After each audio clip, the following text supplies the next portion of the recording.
Strong education policy is the success policy of a nation. किसी भी देश की शिक्षा नीति अगर मजबूत हो तो वह राष्ट्र और देश भी मजबूत होगा। नमस्कार, मैं हूं वीरेंद्र ठाकुर और आज के इस वीडियो में हम बात करने जा रहे हैं नई शिक्षा नीति 2020 की, जो लागू होने जा रही है। कुछ राज्यों ने इसे लागू भी कर दिया है। इसकी फीचर्स के बारे में आज हम बात करेंगे, तो आइए देखते हैं नई शिक्षा नीति की विशेषताएं। चलिए अब बात करते हैं new education policy NEP 2020, national education policy 2020।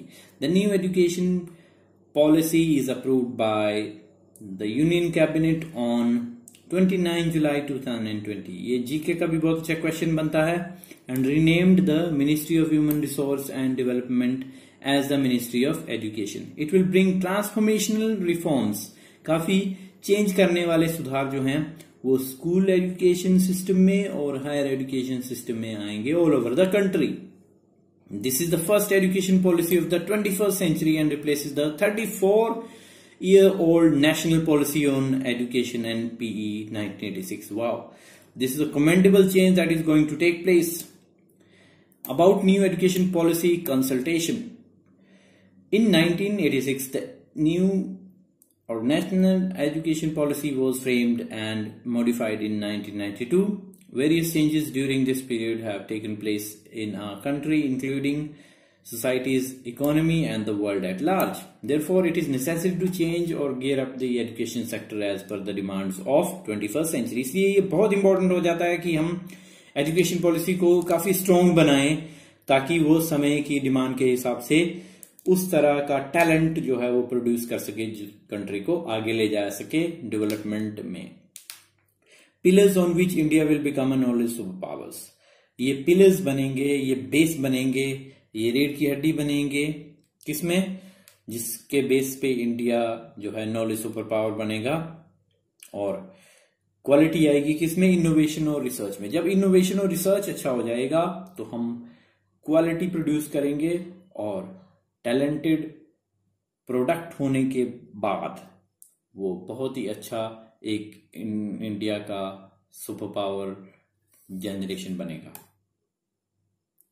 चलिए, the process of formulating new education policy by the government had initiated via consultation process for an inclusive, participatory and holistic approach. अब ये इंक्लूसिव अप्रोच क्या होती है? ऐसी approach जिसमें सबको include किया जाए और सब तरह के स्पेयर्स और जो टैलेंटेड एजुकेशन पॉलिसी है उसको इंक्लूड किया जाए और जिसमें पार्टिसिपेशन सबका हो, होलिस्टिक अप्रोच हो, यानी कि सोसाइटी के सभी जो ग्रुप्स हैं उनको उसमें इंक्लूड किया जाए और उसमें अप्रोचेस जो हैं, स्किल डेवलपमेंट जो है वो भी होलिस्टिक हो, किसी एक पर्टिकुलर एरिया पे फोकस ना करके उन सभी एरियाज पे फोकस करे जो समय की डिमांड है।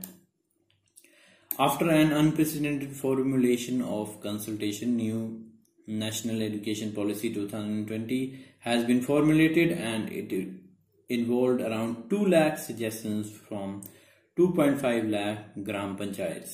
बहुत बड़ी बात है ये। 6,600 blocks, 6,000 ULBs, 676 districts. From January 2015, the MHRD initiated an unprecedented, collaborative, inclusive and highly participatory consultation process. ये बहुत अच्छा प्रोसेस था जिसमें सबको इंक्लूड किया गया, सबके सजेशन सुझाव लिए गए, उसके बाद इन सब पॉइंट्स को फॉर्मुलेट किया गया।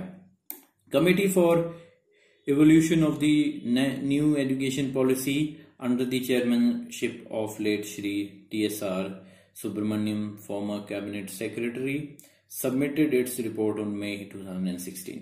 Some inputs from the draft National Education Policy 2016 are prepared by Ministry, which is based on this report. Further, in June 2017, a committee for the draft National Education Policy was constituted under the chairmanship of eminent scientist Dr. K. Kasturi Rangan. On 31st May 2019, the draft National Education Policy 2019 was submitted to the Honorable Human Resource Development Minister. It was uploaded on MHRD's website and at the MyGov innovate portal for suggestions, comments of stakeholders including public, etc. New National Education Policy 2020 Facts at a Glance. अब हम इसके facts की बात करते हैं. School education के लिए जो फैक्ट्स हैं, the aim of the new policy is the universalization of education from preschool to secondary level with 100% gross enrollment ratio. अब ये ऐसी रेशो है जो 100% enrollment इंश्योर करने के लिए है in school education by 2030. Through the open schooling system, the NEP 2020 will bring 2 crores out of school children back into the mainstream. बहुत ही इंपॉर्टेंट है ये. देखिए 2 करोड़ जो बच्चे स्कूल से निकल चुके हैं उनको दोबारा वापस स्कूल में लाना है, ये टारगेट है. The current 10+2 system in the school will be replaced by a new 5+3+3+4 curricular structure corresponding to ages 3 to 8, 8 to 11, 11 to 14 and 14 to 18 years respectively. अब इसे कैटेगराइज कर दिया गया है under the school curriculum. This new system will bring an uncovered age group of 3 to 6 years. बहुत ही important है, इसको focus किया गया है. This is the age that has been recognized globally as the crucial stage for the development of mental faculties of a child. इसलिए इस area को focus किया गया है जहां पे गवर्नमेंट का फोकस पहले कम था. As per the new policy, there will be 12 years of schooling with 3 years of Anganwadi preschooling. ये भी बहुत इंपॉर्टेंट है. The new policy emphasizes on foundational literacy and numeracy. There will be no rigid separation between academic streams, extracurricular, vocational streams in schools. अब ये एक दूसरे से interlink जो है वो ज्यादा से ज्यादा करने की कोशिश की है, चाहे वो लिटरेसी हो उसको न्यूमरेसी से, और साथ ही साथ जो एकेडमिक स्ट्रीम्स हैं उनको एक्स्ट्रा करिकुलर एक्टिविटीज के साथ भी जोड़ा है, वोकेशन के साथ जोड़ा है. From class 6 vocational education will start with internships. ये बहुत इंपॉर्टेंट है क्योंकि क्या होता है कि बच्चे डिसाइड नहीं कर पाते कि उन्होंने लाइफ में आगे करना क्या है, कौन सी टेक्निकल एजुकेशन लेनी है या कौन सा व्यवसाय चूज करना है. तो अगर उनको ये स्ट्रक्चर पहले से ही दिया जाएगा, 6th क्लास से दिया जाएगा, तो उनका मेंटल डेवलपमेंट उस एरिया में, उस स्किल डेवलपमेंट में काफी अच्छे से हो जाएगा, जिससे कि वो आसानी से अपना स्पेशलाइजेशन जो है उसको चूज कर सकते हैं. As per the new education policy, teaching up to at least grade 5 will be in mother tongue or regional language. No language will be imposed on any student. कोई भी लैंग्वेज इम्पोज नहीं की जाएगी, freely वो किसी भी language को choose कर सकते हैं. Assessment reforms with holistic progress card 360 degree. तब इसमें सभी डेवलपमेंटल जो एरियाज हैं, मॉड्यूल्स हैं, उनको इंक्लूड किया गया है. And for achieving learning outcomes progress of the students will be tracked. NCTE, National Council of Technical Education, in consultation with NCERT, will formulate a new and comprehensive national curriculum framework for teacher education. Teachers की education भी बहुत important है, जिसके लिए वो तैयार करेंगे एक नया framework. NCFTE 2021, the minimum degree of qualification for teaching will be 4 years integrated B.Ed degree by 2030. Higher education के फैक्ट्स को देखते हैं. हायर एजुकेशन में ग्रोस एनरोलमेंट रेशियो जो है वो कितने तक रेज किया जाएगा, 50% by 2035 and 3.4 crore seats to be added in higher education. Wow, बहुत इंपॉर्टेंट है ये. Higher education curriculum to possess flexibility of subjects. Flexibility पहले नहीं थी, कुछ कॉम्बिनेशंस होते थे कुछ सब्जेक्ट्स के जो नहीं होते थे, उसकी फ्लेक्सिबिलिटी को इंश्योर किया जाएगा. Various entry exit to be allowed with relevant certification. To facilitate transfer of credits, the academic bank of credits will be established. For fostering a strong research culture and building research capacity across higher education, National Research Foundation will be created as an apex body. ये बहुत important है. apex body बनने के बाद ये काफी smooth functioning हो जाएगी और रिसर्च में बहुत सारे बच्चे जो हैं, बहुत सारे स्कॉलर जो हैं वो आगे आ सकते हैं.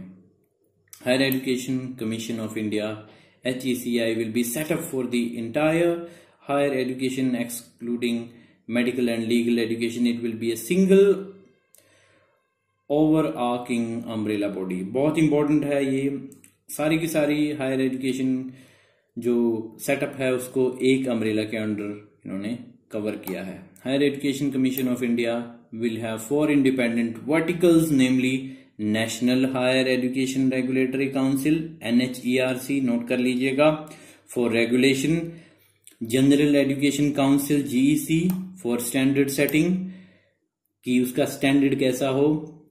Higher Education Grants Commission for funding के लिए, and National Accreditation Council for accreditation NAC. In 15 years, affiliation system to be phased out with graded autonomy to colleges. Some other facts. NEP 2020 will also emphasize in setting up of the Gender Inclusion Fund, special education zones for disadvantaged regions and groups. ऐसे disadvantaged regions जिन तक पहुंचा नहीं जाता है या उनको फायदा नहीं मिल पाता है, उन तक पहुंचा जाएगा और उनको फायदा पहुंचाया जाएगा. तो इस तरह से ये national education policy, new national education policy हमारे लिए काफी इंपॉर्टेंट है और इसमें बहुत से चेंजेस हुए हैं, प्रोडक्टिव चेंजेस हैं, लेकिन इनको अप्लाई करने में अभी थोड़ा सा टाइम लगेगा. लेकिन आने वाले टाइम में ये बहुत ही इंपॉर्टेंट होंगे. फ्यूचरिस्टिक चेंजेस जो हैं इसमें किए गए हैं. तो इस तरह की जानकारियों के लिए बने रहिए मेरे चैनल में वीरेन ठाकुर एडवेंचर्स में. वीडियो को लाइक करना, शेयर करना और मेरे चैनल को सब्सक्राइब करना ना भूलें. Thank you.